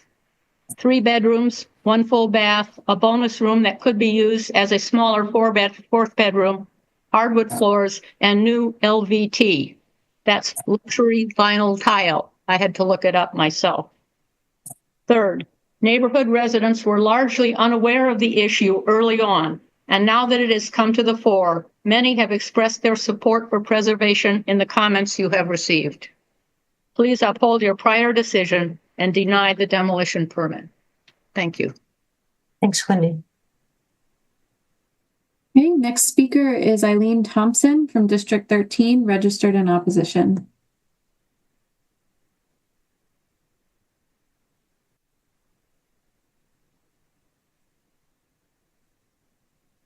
Eileen, you should see a prompt to unmute. Yes. Maybe, yep, there you go. Hi. Thank you. Yes, I would also like to say I would think you need to uphold your prior decision to oppose the proposal to demolish these 2 houses located here in Vilas. I live over near Bear Mound Park. And I want to say that the city has been encouraging a lot of density in the neighborhood to address all these housing crises. So it doesn't make sense to me to have 2 homes removed to build 1 large house. It just contradicts the city of Madison's density goals. These homes are suitable to accommodate 2 families desiring to be located centrally. And the location is also in the TOD, the transit-oriented development, which changed all the zoning in the neighborhood to encourage further density. I think this is also an issue because perhaps the neighbors at that section, over in that section of the neighborhood, are concerned about these homes being rented. I happen to live around the corner from several homes that actually have been rented to graduate students, and I see no problem with those houses causing any kind of commotion. Yes, the houses closer to Monroe Street and towards Regent Street do tend to have parties, but I do believe that that can be restricted by who you rent to. And also giving the student some information and making sure you get graduate students. Anyway, I also think the petitioner stated how they recently shared the inspection report, and that indicates the houses pose a safety hazard. But as several people have noted, the problems in the inspection report are very typical of many of our older homes here in Vilas, and they can be resolved very easily with minor repairs and modifications. And as a case in point, I submitted a list of similar problems in our house that was built in 1917. One particular issue I'd like to mention is that we had vinyl siding and still do, but when we did a little remodel, the construction, the company did find that all the wood was intact, and it happened to be old growth cypress that is very important to keeping a lot of mold and mildew out of the house. And I can say we kept several pieces in case we have issues if we do remove the vinyl siding, but it's the exact same thing. I went and looked and compared it, and it feels exactly the same. It looks the same. Thanks, Eileen. If you could wrap up, we're almost at time. Sure. I also just wanted to quickly mention that as the Landmark Commission clearly stated in their August 5th report, these houses are located on 2 known burial sites. And these burial sites, per the 1985 state law, should be protected and treated with such respect. And they are documented, and the Historical Society is aware of this. I also spoke with Larry Johns, an Oneida Nation person who has done a lot of the surveying for the Dane Eileen, County. we're gonna wrap you up. I just wanted to give a couple little points about the effigy mounds, how large they can be. They're underground. Yeah. Thanks, Eileen. Okay. Just to clarify, I think those points are in written commentary as well. That's in our file. So Megan, I'll have you go to the next one. All right. Our last speaker wishing to speak this evening is James Gesbeck with a Verona address, who I think is noted is actually in the city of Madison, registered in opposition. Thanks, James. Thank you for giving me the time to speak. There's just a few points I want to bring up for the Planning Commission's consideration here. I mean, I think it's really about the sort of city that the residents and that the Planning Council want to have. I think the council needs to look at, or the Planning Commission needs to look at, why we're demolishing these 2 buildings. There's the question of the condition, and I think the Planning Commission should look at the rental advertisements from the applicant, which paints a very, very different picture of these properties than what is portrayed in the report, which either suggests that they're trying to pull the wool over the Planning Commission's eyes, or these homes aren't in that bad of shape. There's no reason to demolish 2 homes to reduce density when that is what the city is trying to encourage.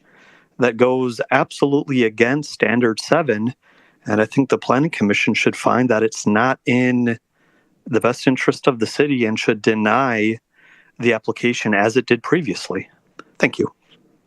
Thanks, James. Okay.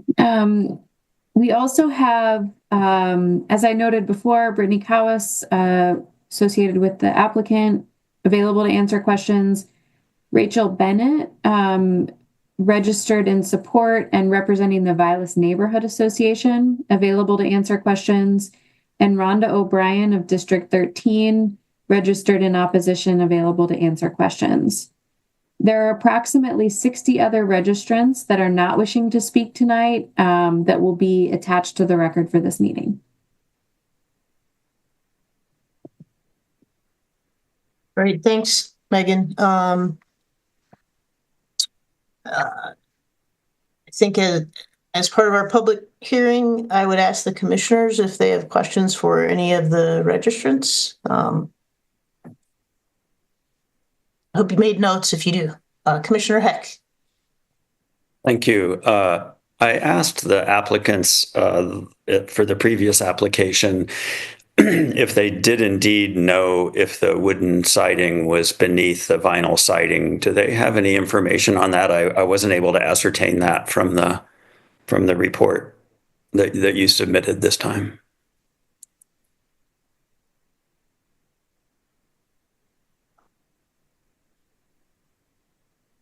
Mr. Porter. Yeah, this is Mr. Proctor. I don't know if there. I don't know the answer if it is what's under the vinyl siding at this time. The architect might know, Stephen Burns, but I don't know.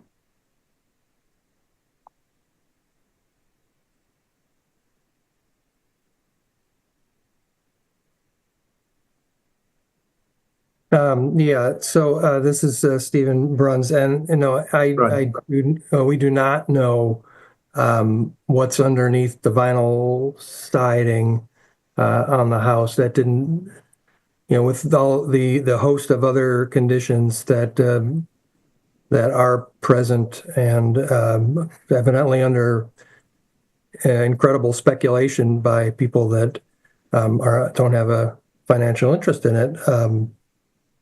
It didn't seem relevant to check for something underneath the vinyl siding.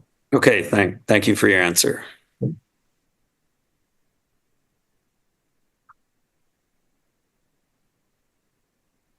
Other questions? Alder Yeager. Yes, I wonder if Sam Breidenbach is still available. Yes. Yes. So my question for Sam is, who apparently has some experience, although perhaps not recently, in actually making repairs and remodeling of older homes. And Sam, don't hesitate to say you'd rather not respond, but I was wondering if you had a sense in broad terms of what it might cost to repair those seemingly somewhat minor structural issues and then bring the electrical system up to code. And when I say in general terms, is it in your experience, are we talking about a $50,000 bill, a $100,000 bill? What kind of range would, based on your experience, would you think might be involved? Yeah, thank you for that question, but I really don't have enough information at this point to make even a wild ass guess. So I'm sorry. I just need a whole lot more information and to really come up with a qualified estimate. A person really needs to spend many hours putting together an analysis of the project. So sorry about that. That's okay, Sam. I didn't want to put you on the spot and go beyond what you were comfortable saying. Thank you. And thank you, Chair. Thanks, Alder Yeager. Do you have another question, or is that a reflexive hand raise? All right.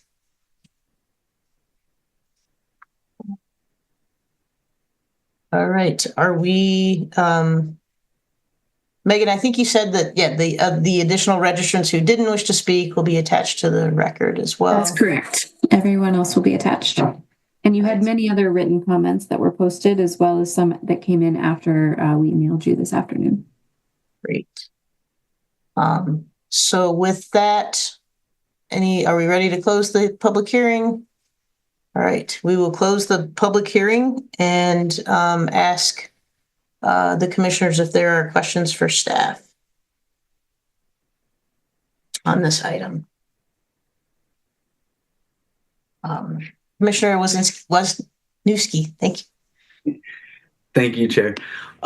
Just as a newer commissioner, just for my clarification for staff, with this demolition, we're not allowed to consider the reduction in two dwelling units into one dwelling unit, or what the proposed use is afterwards. Is that correct? I would say yes. I mean, the future use is not before the commission this evening. As others have noted, though, you are able to consider whether the application is consistent with plans for this area, city plans in general, plans for this area, which Chris has detailed in the staff report, and consider the applicability of what's the question in front of you in regards to those plans.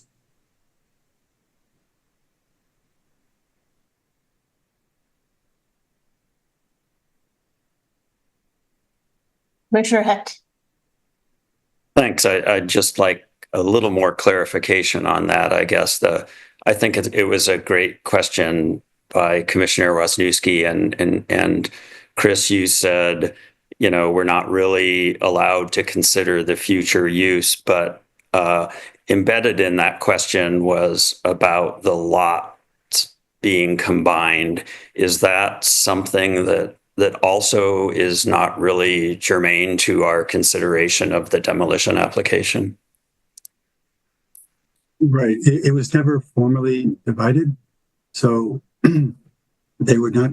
Sorry, there would not be a certified survey map that would be required, assuming that they were granted approval of the demolition permit to then also get an approval of the CSM in order to build one structure that would kind of span the parcel, because it was never formally divided. Okay, great. Okay, I think that answers my question. Thanks. Commissioner Basine. Chris, I was wondering, we had a number of public comment around the burial mounds, and I was wondering if you could speak to the process with the state and the Historical Society for properties where there's concern around burial mounds. So as I understand it, there's a requirement, and it's listed as a condition of approval, that all applicants that are making changes, developing on a parcel that has been identified as containing such mounds or cultural artifacts, has to notify the Wisconsin Historical Society and get an approval of the request to disturb. They also have to notify the Bill Quackenbush with the Ho Chunk. And as part of approval, they need to, the applicant needs to submit a letter acknowledging from the Wisconsin Historical Society that their proposal has been approved. And, sometimes there are additional measures that need to be taken, but we required that letter from the Wisconsin Historical Society as part of sign off. So usually these are known mounds that have been disturbed in the past. I'm not speaking for this one because I've not contacted the Historical Society in regards to, but typically these types of ones that have been developed, it's kind of a formality, but in the event that the Historical Society has any concerns, they would certainly inform us about that. So, did that answer your question? Thank you. Sure.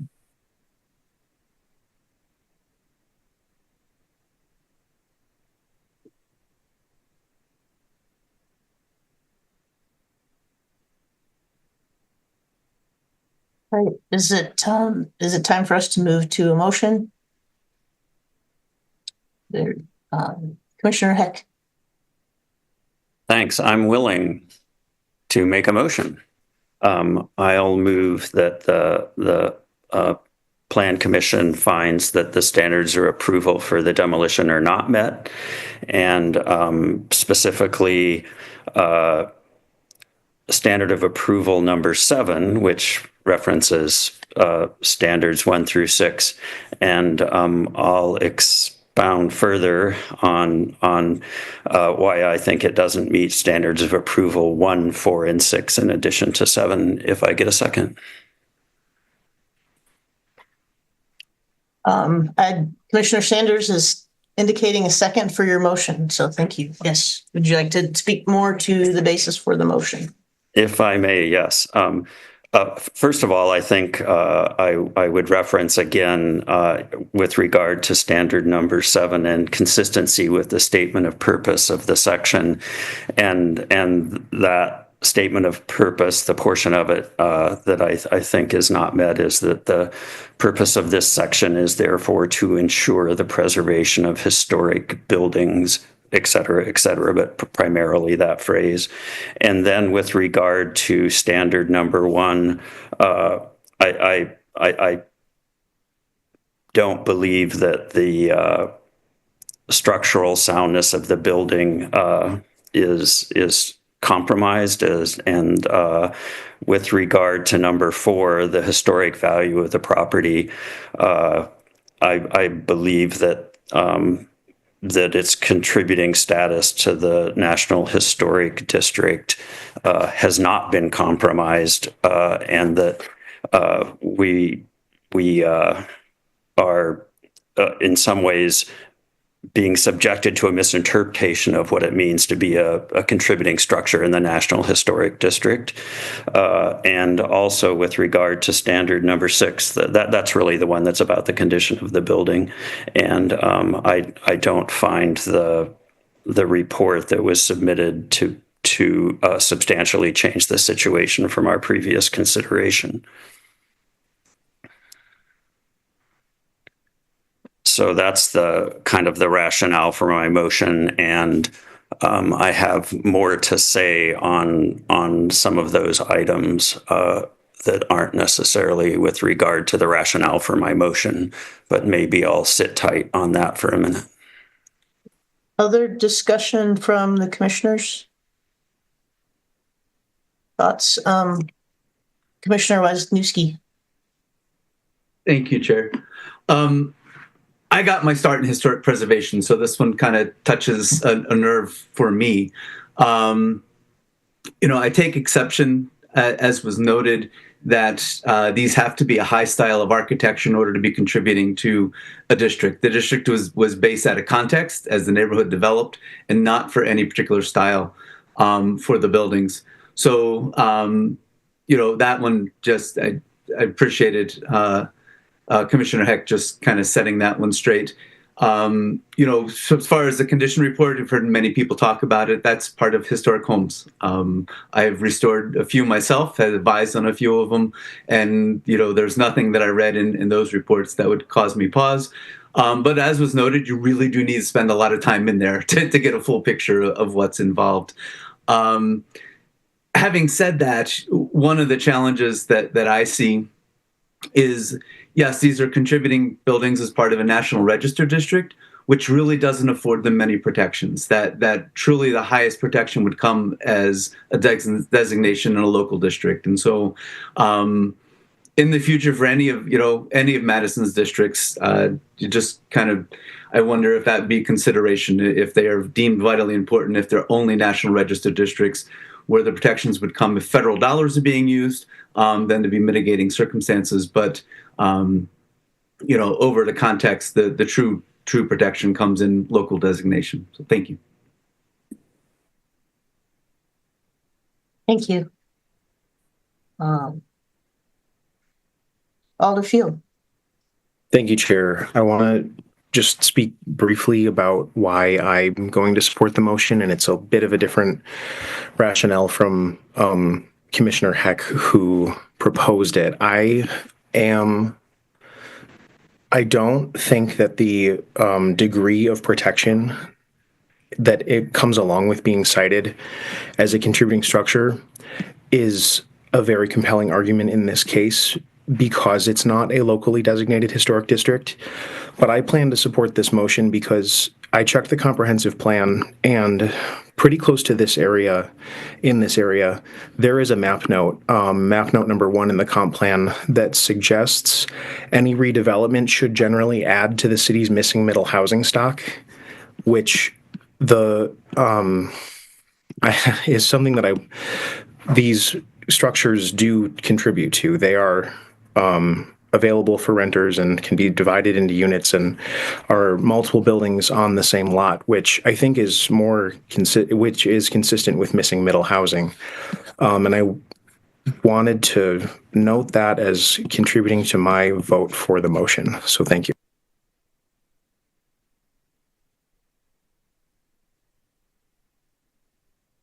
Thanks, Alderfield. Alder Uger. I will say that the comments just made by Alder Fields were an important part of my decision at the first consideration of these permits some months ago. But the main reason that we have this before us again is because we did not have the inspection report that is now part of the public record. And similar to other comments, I would say, and based on my own construction and occasional attempts to rehabilitate some things, that I don't find that I see anything in those reports that would prevent the resolution of minor structural issues beyond a reasonable cost. So I will support the motion.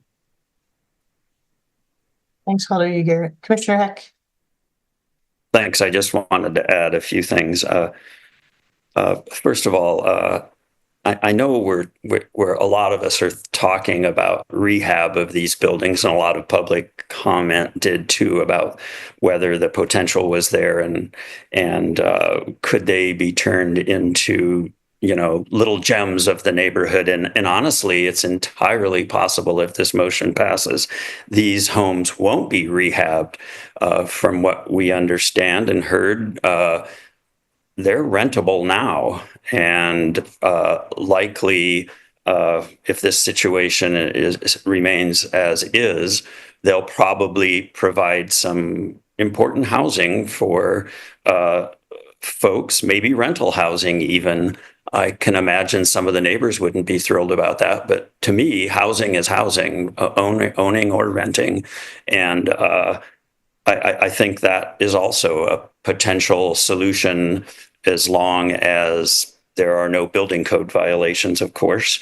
I'm also honestly a little bit flummoxed by, I feel like I'm in coalition with a fair number of people who opposed increases in density in this neighborhood, transit-oriented development overlay being applied, family definition, et cetera. But I think they have it right this time. So I think I'll leave it at that. Thanks. Thanks, Commissioner Heck.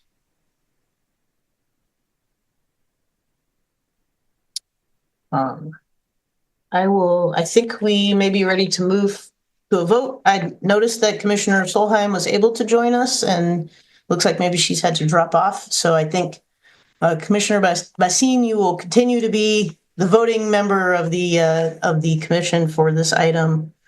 And so my question will be, is there any objection to unanimous consent or unanimous approval, of Commissioner Heck's motion to deny the demolition permit?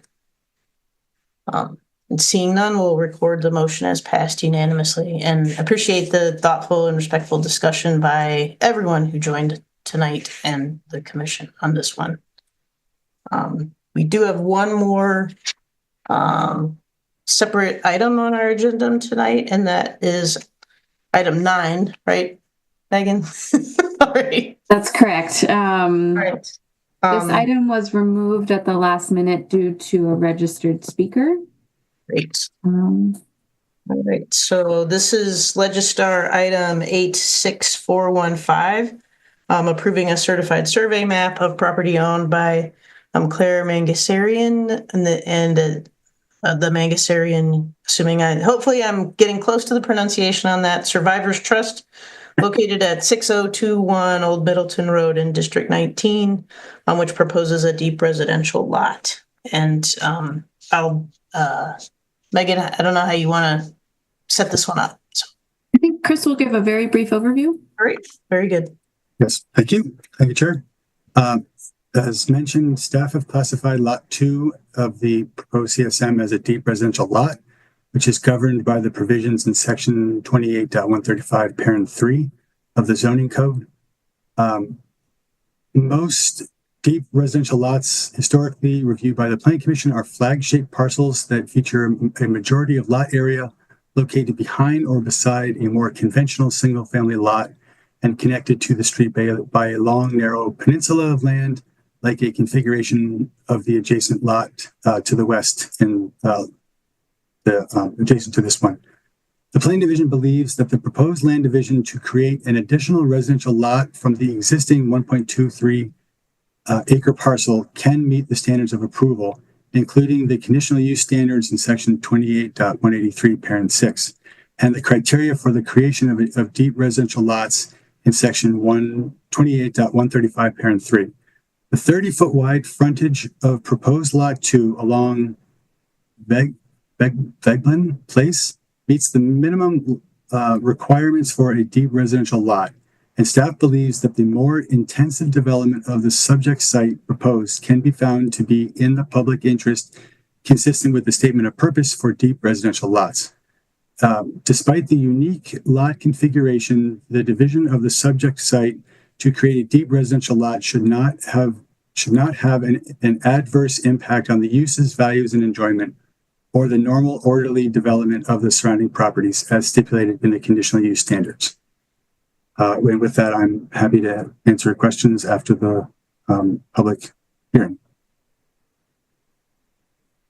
All right, thanks, Chris. All right, we'll now open the public hearing and hear from the registrants or the registrants wishing to speak. We will hear first only from Sonia Olson from District 19, registered neither supporting or opposing, but wishing to speak to the commission. Thank you. Hi, I just have a question or a clarification.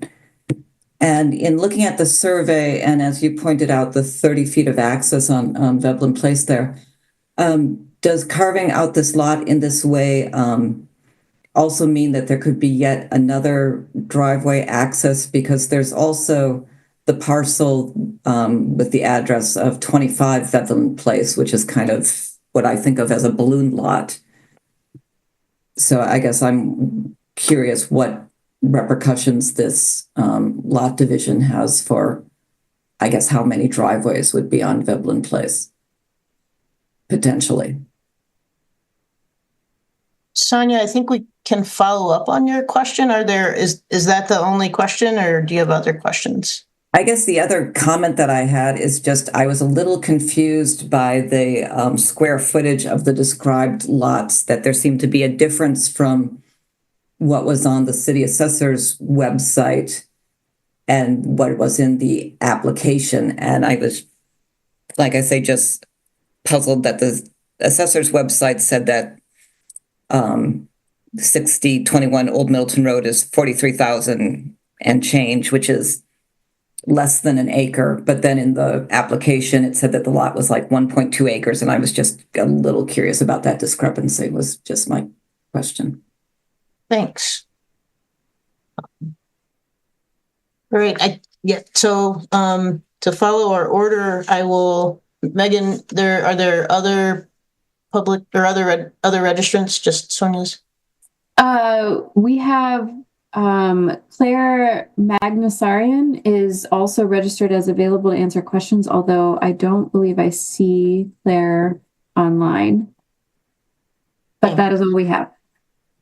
All right. So I guess I would like to close unless the commissioners have questions for Sonia Olson, I'd like to close the public hearing And then we can have time for questions for staff. All right, so I will close the public hearing now and ask if commissioners have questions for staff. And if you don't, I might, which are, thanks, Alder. Yes, question, I guess, Chris. Is it possible, given the statement, the letter of intent, that the purpose here is to be able to build an age-in-place home behind the current one, whether this could also be accomplished under city ordinances allowing accessory dwelling units? And part of this is just my curiosity about the application of that ordinance as opposed to what might actually be the intent of the applicant here. Go ahead, Chris. Accessory dwelling units are permitted in all residential districts. So I think there would be some size restrictions or kind of conditional use thresholds, but without digging in deeper, I would say that an accessory dwelling unit could be constructed generally. I think one thing I'll just add to that is that our ordinance limits accessory dwelling units to being on the same lot as a principal home. So in the case that somebody wished to create a smaller home to age in place, but wanted it to be on a fee simple lot, to be, disconnected legally from the primary home, an ADU would not get the same kind of end in that case. Thank you.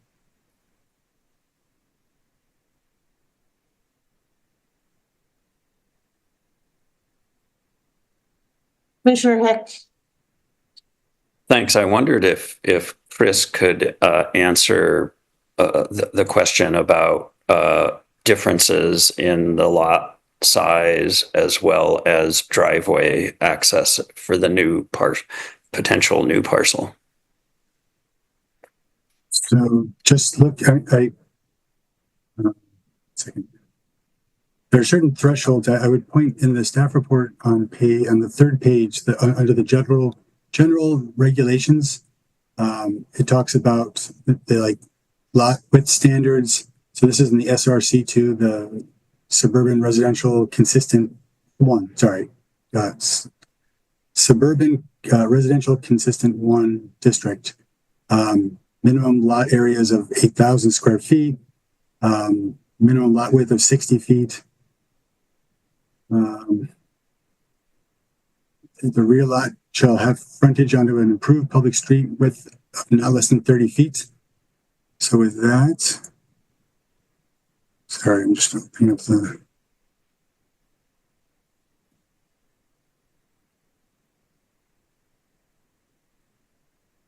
Can you clarify, sorry, where was the lot, the question in relation to the lot 1 and lot 2 of the CSM, where was the question of where this could be further divided? No, I think it was the public comment was saying that the assessor's site versus the staff report had different sites. There is often a little bit of discrepancy. I don't know exactly how the assessor's office generates those, whether it's from an aerial, but often the surveys, have a slight variation. So that's not unusual. I'm interested in actually reaching out to the assessor's office just to answer that myself, because there often is a discrepancy. And then the new lot would have its own driveway access, right? And yes. There currently is no access for that part of the parcel. There's only access for the existing house, right? Currently, yes. Okay. And if I may just add, Tim Parks, who is the staff person who reviewed this project, is watching remotely, so just filling in a couple of details for us. he did confirm that these new lots would be able to have one driveway per lot. Although I'll note that these would be zoning standards that would be reviewed. They would not be the subject of a plan commission review in the future. So, we'll say yes, generally subject to any of the rules about location and dimension of driveways, particularly in proximity to one another. They could also consider a shared driveway in the future. That would be an option as well. So that is really up to the future use of these lots in terms of what could and may happen with those driveways. And Tim did confirm that there is an error in the assessor's info. So I would consider the information about the property dimensions, both the existing property and the subdivided, the suggested subdivision of these lots to be the consistent information about those lots. Great. Thank you, Megan, Chris, and Tim.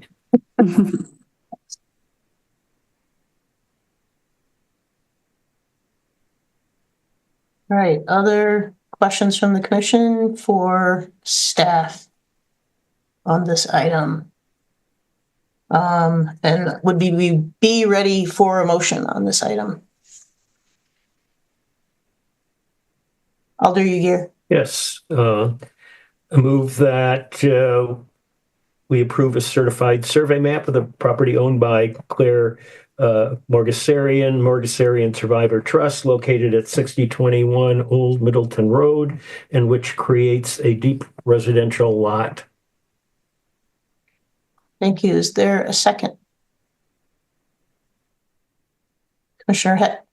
Thank you. Alder Ugier, any other comments on your motion? No. Okay. Any other discussion from other commissioners? If not, we'll move to a vote. And I think, Nicole, do you want to vote on this one? You just got in time for the discussion. All right, so we'll switch you in. And with that qualifier, is there any objection to unanimous consent for this item? Great. Seeing none, we'll record that as passed unanimously. Thank you. And thanks, Sonia, for coming out and raising the questions. Our next item on the agenda is business by members. Are there any items that commissioners want to raise as business? All right. Seeing none, we'll move to our secretary's report. All right. The first item that's on the list here is the annual statement of interest forms. Just want to thank everyone for getting those in. I think everybody here on the Plan Commission is good to go. So we are all set with that. In terms of your upcoming meetings, on February 3rd, in addition to the few items that you see as listed as upcoming matters, we're also expecting that you'll hear a presentation on the last 2 years of implementation of the city's comprehensive plan. We expect that that's something that will be referred to you from the council at their meeting tomorrow night. As we look ahead to the meeting on February 17th, you may have seen the news about a package of housing-oriented zoning amendments that are being referred for introduction at the council meeting tomorrow evening. This package will be coming to the Plan Commission at your meeting on February 17th. In contrast to some of the housing-oriented zoning amendments that were referenced here tonight, things like TOD and other major zoning changes, this package of zoning changes is a bit more streamlined and focused on a couple key areas that alders, Plan Commission, staff have been hearing about in terms of more of the day-to-day implementation of our zoning code related to housing. This package, I think, as the Plan Commission will be most familiar with, will include updates to the demolition review process particularly for properties that are not found to be historic by the Landmarks Commission. We'll introduce a process by which those can be reviewed administratively after the Landmarks Commission review and recommendation. And we'll provide some updates and hopefully some additional details for the Plan Commission in terms of the standards of review for those demolitions that continue to come to you for review. So we'll see that amendment in a couple of meetings and look forward to the discussion with you. I know this is something you've talked about in work sessions in the past. In addition to those, this package of zoning change will also introduce some opportunities for some more flexibility for homeowners and property owners to be able to build and modify existing homes and accessory dwelling units, such as by giving more flexibility for garage placement, porch placement, the size and number of bedrooms in ADUs, those types of kind of nuanced changes that help people overcome challenges that they see in maintaining their homes, as well as removing barriers for small infill projects that are already allowed under our zoning code. So just trying to further address things that applicants typically run into, such as where units are placed relative to one another in 2 and 3 unit buildings, as well as the usable open space requirement where it still exists and can have an impact on small infill projects. So that's what's in that package. There will be a brief presentation on these by Katie Bannon, who's the zoning administrator, tomorrow evening at the council meeting. And then, as I mentioned, we'll be before you in a couple of weeks for your discussion and review and recommendation. And that's all I have for tonight, Chair. Great. Thanks, Megan. Any questions from the commission for Megan? All right. Seeing none, we have time for announcements. If anyone has announcements, and seeing none, we could entertain a motion to adjourn. Alderfield, thank you. Is there a second? Commissioner Heck, thank you. All right. Any objection to unanimous approval for our motion to adjourn? All right. Thanks all. Have a good night.